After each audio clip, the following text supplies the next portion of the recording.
Y si te dijera que en el mundo virtual a veces la verdad no es lo que ves, sino lo que tu cerebro decide que es suficiente, que a veces menos es más y que tus propios ojos te engañan deliberadamente para que así lo creas. Bienvenidos a este análisis en profundidad. Hoy nos vamos a sumergir en un estudio científico que a mí me parece fascinante porque plantea una pregunta que está en el corazón de toda la realidad virtual. Que es básicamente cómo percibimos la calidad, que hace que algo se vea bien. Exacto. ¿Cómo juzgamos el realismo digital? Y para ello nos vamos a basar en un artículo de investigación con un título un poco denso.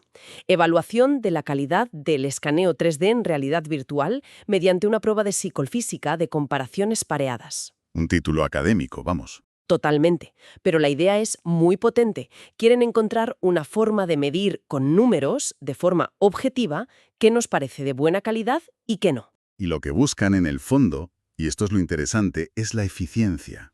Quieren saber cuál es el mínimo esfuerzo necesario para crear una ilusión que nos convenza. Ajá.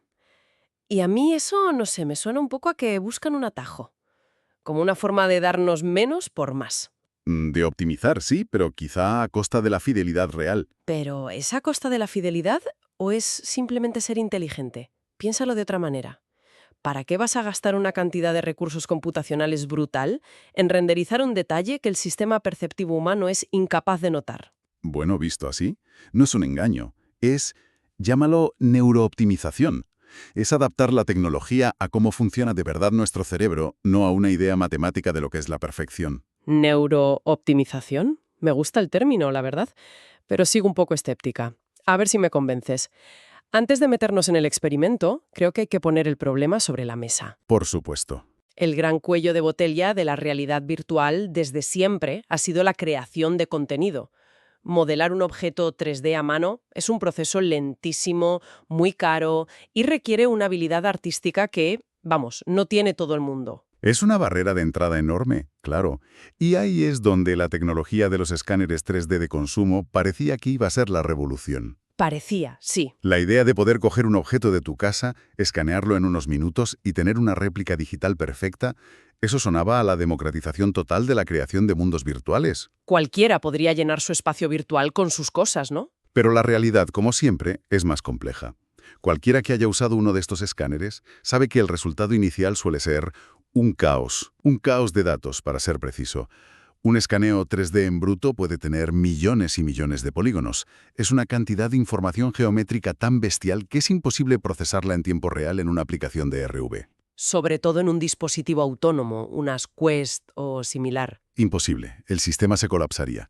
Por eso, siempre hay que simplificar esos modelos, reducir el número de polígonos. Y la pregunta del millón, la que intenta responder este estudio, es ¿hasta dónde podemos simplificar? ¿Dónde está el límite? ¿Dónde está el punto en el que más detalle ya no aporta una mejora que el ojo humano pueda percibir? Es la búsqueda del suficientemente bueno.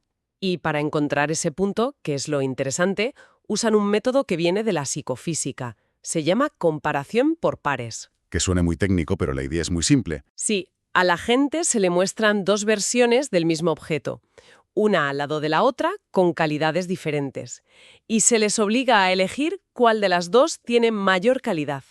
La clave es esa, no hay opción de decir son iguales, tienes que elegir. Y esa elección forzada es la genialidad del método. Elimina por completo la subjetividad de una escala del 1 al 10. No te pregunta cuánto te gusta, te pregunta si tuvieras que apostar, ¿cuál dirías que es mejor? Claro. Y eso fuerza al sistema perceptivo a tomar una decisión. Y cuando analizas miles de esas decisiones, puedes medir con una precisión increíble los umbrales de percepción, incluso cuando la gente cree que está contestando al azar. A ver, entiendo la idea de forzar la elección, pero ¿no es un poco artificial? En el mundo real, si me pones dos tazas casi idénticas, mi reacción honesta sería, pues me dan igual las dos. Nos está midiendo una sensibilidad a detalles mínimos que en la práctica es irrelevante.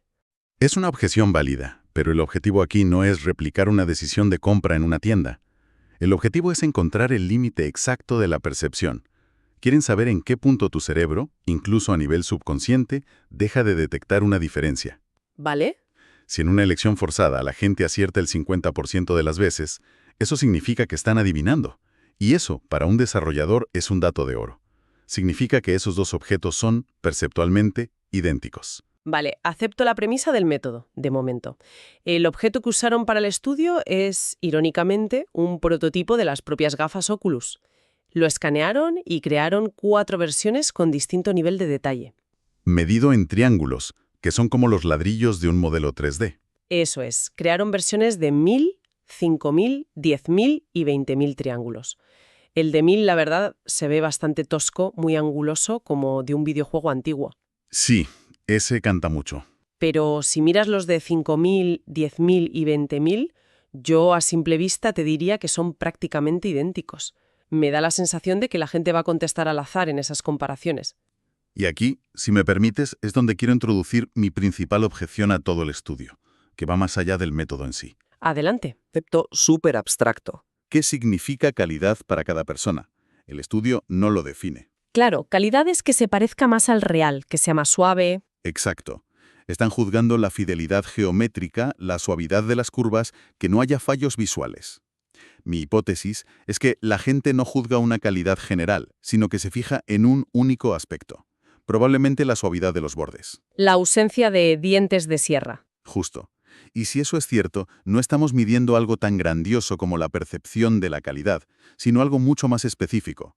Nuestra aversión a los bordes pixelados. Es un punto muy interesante. Vamos a mantener esa idea en mente mientras vemos los resultados. El primer gran experimento que hicieron fue: ¿influye el dispositivo con el que vemos el objeto? Claro, la eterna pregunta. Compararon la percepción en un monitor de ordenador normal, plano, monoscópico, frente a la experiencia con unas gafas de realidad virtual que te da visión estereoscópica, profundidad y te permite moverte y mirar el objeto desde cualquier ángulo. Lo lógico sería pensar que en RV, con toda esa información extra, seríamos mucho mejores detectando fallos, ¿no? Sería lo lógico, ¿sí? Más datos visuales deberían llevar a un análisis más preciso, pero el resultado fue completamente antiintuitivo. No encontraron diferencias significativas en el rendimiento. Los participantes eran igual de buenos o de malos, distinguiendo las calidades en la pantalla plana que dentro de la realidad virtual. Espera, ¿en serio? ¿Me estás diciendo que toda esa tecnología, toda la inmersión, el metaverso, y para analizar un objeto con detalle no es mejor que mi monitor de toda la vida? Eso es un poco decepcionante. Desde un punto de vista puramente analítico, sí. Si tu trabajo es inspeccionar modelos 3D para un control de calidad, un monitor es igual de bueno. De hecho, es mejor. Mejor. Sí, porque el estudio revela otro dato muy importante. Los participantes tardaron casi el doble de tiempo en completar la tarea en RV. El doble. ¿Y eso por qué? Porque en RV no se limitaban a mirar y hacer clic, se movían, se agachaban para ver el objeto desde abajo, se acercaban para ver los detalles, ¿sabes? Estaban explorando. Exploraban el espacio. Y eso es fantástico para la sensación de presencia, pero es terriblemente ineficiente para una tarea de evaluación rápida. El monitor para eso es una herramienta mucho más directa. Vale. Pero aquí viene el matiz que imagino lo cambia todo, porque una cosa es el rendimiento en una tarea concreta y otra la experiencia subjetiva, la sensación. Exactamente. Ahí es donde la RV arrasa. Aunque el rendimiento analítico fue el mismo, cuando se les preguntó después, los participantes calificaron los mismos objetos como significativamente más realistas cuando los veían en RV. Ah, amigo. Es una distinción crucial. La RV no te hace mejor analista, pero te convence de que lo que estás viendo está ahí.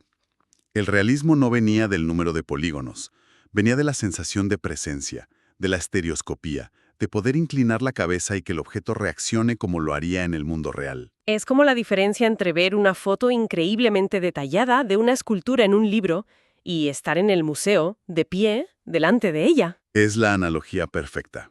La foto puede que te muestre detalles que no verías a simple vista, pero la sensación de estar ante el objeto real, de compartir un espacio con él, eso es otra cosa. Es eso. Y nos lleva a una conclusión muy importante. El realismo en VR es un fenómeno mucho más complejo que la simple fidelidad visual. Es una sensación global. Tu cerebro te dice, esto es real por la inmersión, no porque los tornillos del objeto tengan el número correcto de lados. De acuerdo, entiendo el punto. El dispositivo no cambia nuestra capacidad de análisis, pero sí la sensación de realismo. Entonces, si el hardware no es la clave para engañar al ojo, ¿qué más puede influir?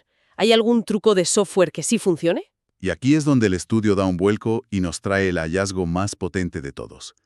El segundo experimento se centró en la iluminación, en el shading. Vale. Compararon los modelos sin iluminar, que es básicamente ver los colores planos del objeto como en un dibujo animado, con modelos que usaban un sombreado llamado Lambert difuso. Explícame qué es eso en lenguaje normal. Es el tipo de iluminación más simple que te puedas imaginar. Simula cómo la luz rebota en una superficie que es completamente mate, como una pared de yeso o una bola de tiza. No hay brillos, no hay reflejos. Es computacionalmente baratísimo. El ABC de la iluminación 3D. O sea, un truco de lo más básico. ¿Y qué pasó cuando aplicaron ese truco? Pasó algo que lo cambia todo. En el momento en que encendieron esa luz tan simple, la gente se quedó perceptualmente ciega a las diferencias entre los modelos de 5.000, 10.000 y 20.000 triángulos. Para. Un momento. ¿Me estás diciendo que con solo añadir una capa de sombreado simple SIM, un modelo con 4 veces menos detalle parecía igual de bueno que el más complejo? Exactamente. De repente eran incapaces de distinguirlos de forma fiable. La luz y la sombra, incluso en su forma más básica, actuaban como una especie de maquillaje digital. Alucinante. Ocultaban las imperfecciones geométricas. Los bordes angulosos del modelo de 5.000 triángulos quedaban disimulados por el gradiente suave de la sombra, y eso hacía que la superficie pareciera más curva y continua de lo que realmente era. O sea que tenía razón desde el principio. Es un engaño. Es un truco de magia para hacernos creer que vemos más calidad de la que hay en realidad. Yo no lo llamaría engaño, yo lo llamaría arte. Es lo que los pintores llevan haciendo siglos.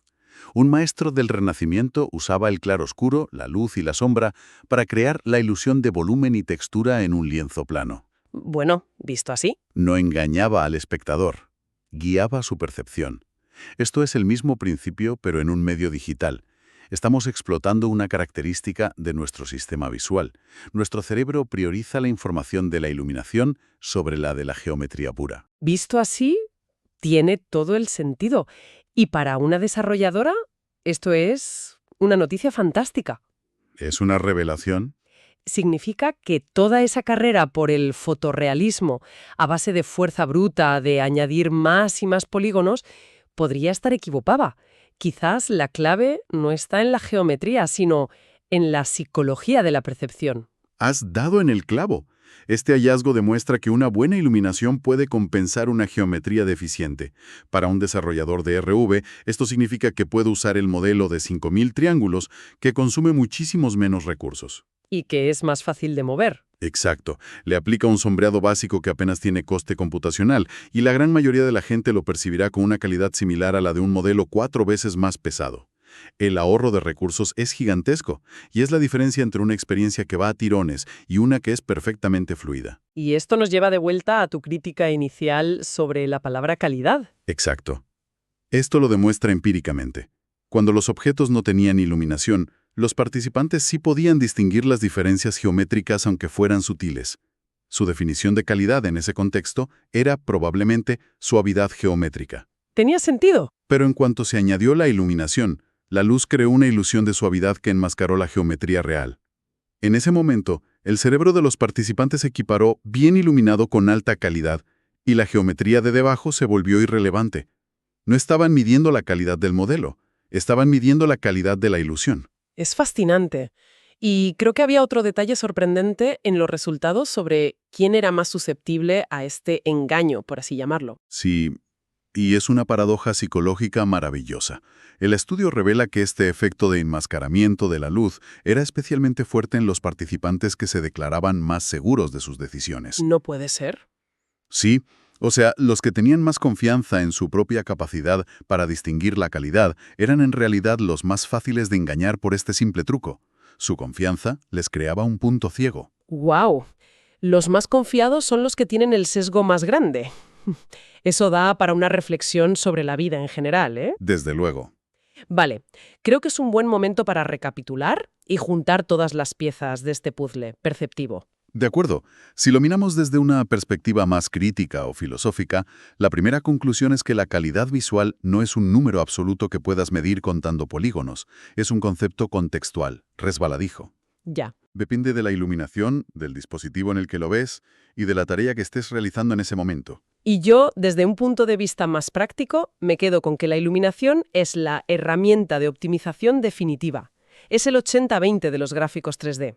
Con un 20% del esfuerzo, una iluminación simple, obtienes el 80% del resultado perceptivo. Absolutamente. Para cualquier creadora de contenido, esta es la lección más importante. La segunda conclusión filosófica es que el realismo en RV es sobre todo una sensación de presencia. La estereoscopía y el seguimiento de movimiento son mucho más importantes para convencer a tu cerebro de que estás ahí, que la perfección milimétrica de los objetos. Entiendo. Y esto explica por qué a veces un juego muy estilizado, con gráficos sencillos pero coherentes, se siente más inmersivo que un shooter hiperrealista donde algo en la física o la iluminación te chirría. Claro, el cerebro prefiere una ilusión coherente a una realidad imperfecta. Eso es. Lo que nos lleva a la distinción entre el monitor y la RV. La RV no nos hace mejores analistas de detalle, pero dispara por completo la sensación subjetiva de que algo es real. Son dos herramientas para dos propósitos distintos, análisis frente a experiencia. Y eso nos conduce a la tercera y última gran pregunta que plantea el estudio. ¿Cuál es el objetivo final de la realidad virtual? ¿Qué va a primar en el futuro? ¿La fidelidad absoluta? ¿La creación de réplicas matemáticas perfectas de la realidad, cueste lo que cueste? ¿O ganará la carrera la otra vía? ¿O ganará la carrera la creación de ilusiones cada vez más eficientes y convincentes, diseñadas a medida de los atajos y sesgos de nuestro sistema perceptivo? Y esa es la reflexión final que queremos dejar flotando. Si algo tan increíblemente simple como un sombreado básico puede alterar de forma tan drástica nuestra percepción, ¿qué pasará cuando se apliquen de forma generalizada técnicas de iluminación mucho más avanzadas, como el trazado de rayos en tiempo real? El efecto se multiplicará. Estamos avanzando hacia mundos virtuales que no necesitan ser réplicas fieles, sino simplemente ilusiones cada vez más perfectas y computacionalmente baratas. Quizás el futuro de la RV no se parezca tanto al mundo real, como a un sueño perfectamente construido y optimizado para nuestro cerebro. Y la pregunta es, ¿queremos vivir en una réplica o en una ilusión magistral? Gracias por acompañarnos en este análisis.